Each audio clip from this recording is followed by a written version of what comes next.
Well, NGOs have gathered in Durban for a march to raise awareness around climate change. This is one local part of the global climate strike movement. It takes place as a group of children are suing the U.S. government over climate change, saying a safe and stable climate is a constitutional right that the U.S. government has neglected.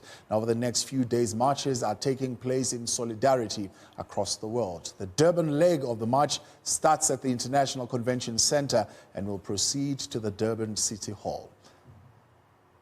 Now, for that story, we're crossing over to our reporter, Karinda Jagmohan, who's on the ground. Karinda, what are we learning this hour? Well, good day to you. Actually, the march has just gotten underway, and I want to show you the scenes behind me.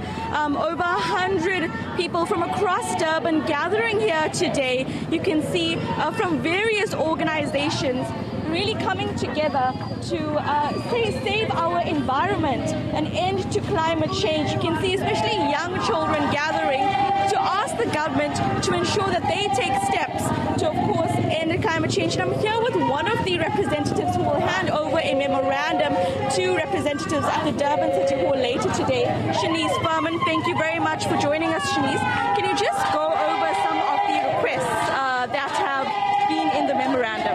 Okay, so one of the requests we zoned in here today regarding the climate crisis that we face, and we're saying that this should be called a climate emergency, especially in the South Durban. As we know, the South Durban has been hardest hit by climate change impacts, but also South Durban also has a contribution to the climate change that we face. So what we are calling for, our municipality to really put out strong infringements on companies that are polluting and that are causing climate change here in the South Durban. So we're really zoning in here today, highlighting today we might have clear skies, but in a matter of seconds, anything could possibly happen. We have Engine and we have SAPEF in our vicinity. These are contributors to climate change. So we are calling for government to really impose, or our local governments and our enforcers to really impose strict rules and regulations that bind them for their emissions, and this is something that needs to change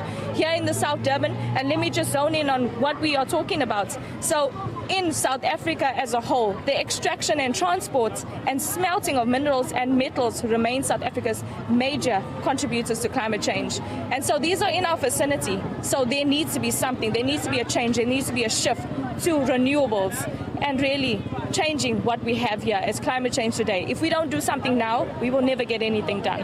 Of course. Well, thank you very much. Shanice Furman from the South Durban Environmental Alliance, and she's talking about the points that will be handed over in the memorandum to eThekwini municipality, and the march is heading there now. And what is the highlight here is that many of these demonstrators are very young people, and that's the same notion across the world, as this is the global climate strike. It's young people marching to their government buildings saying that they want a stable future, an environment that is healthy for them to live in.